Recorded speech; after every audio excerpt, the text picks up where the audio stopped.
Hi, my name is Princess Superstar and I'm from New York City. I started playing guitar in the early 90s and I joined an all-girl band called the Gamma Rays, and they just an all-girl kind of like psychedelic indie rock band. Like, it was pretty cool actually, but I never thought that was just for fun really.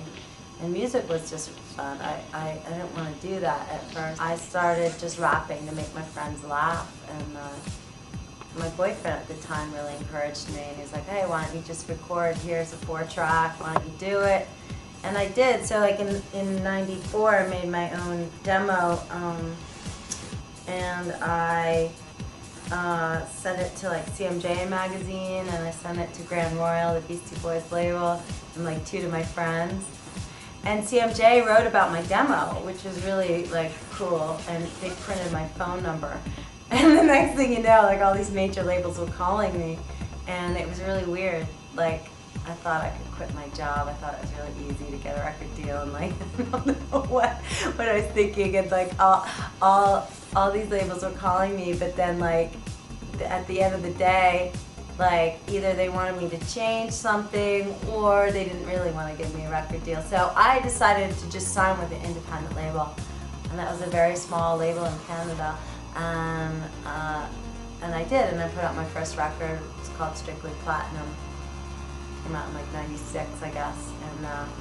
And then he decided he didn't want to run a record label anymore. I was like fed up with like majors and like was not convinced that that was the good route for me to go. So I started my own label in '97.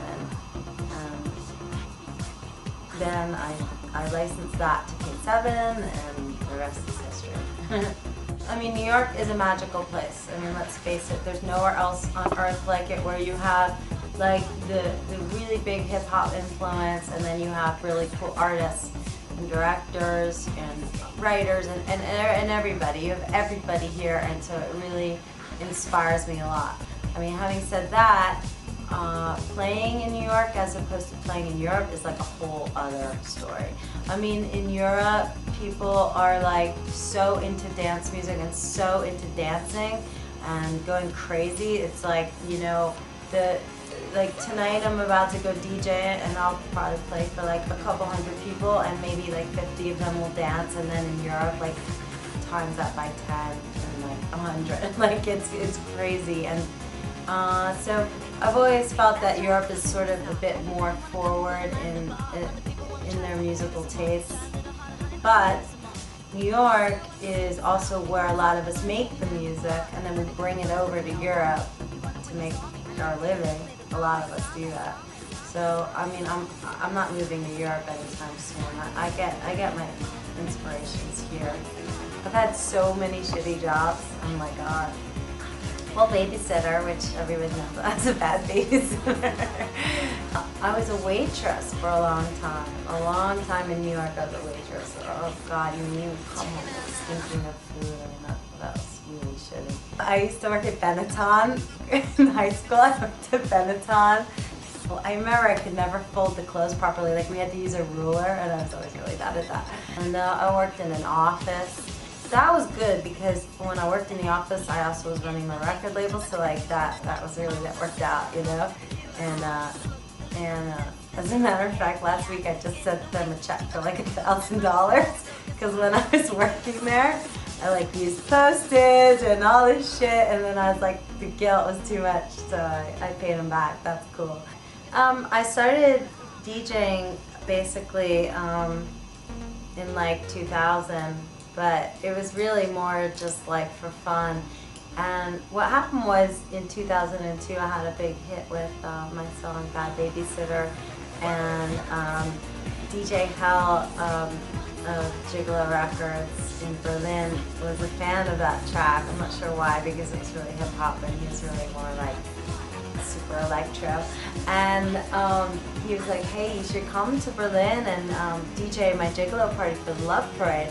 And I was like, yeah, but man, like, it's not my scene. I mean, like, if I came out with DJ like hip hop or soul or old party tracks, but like I'm not really like into like what you guys are doing, and he's like, oh, that's cool, you'll play outside and it'll be dope.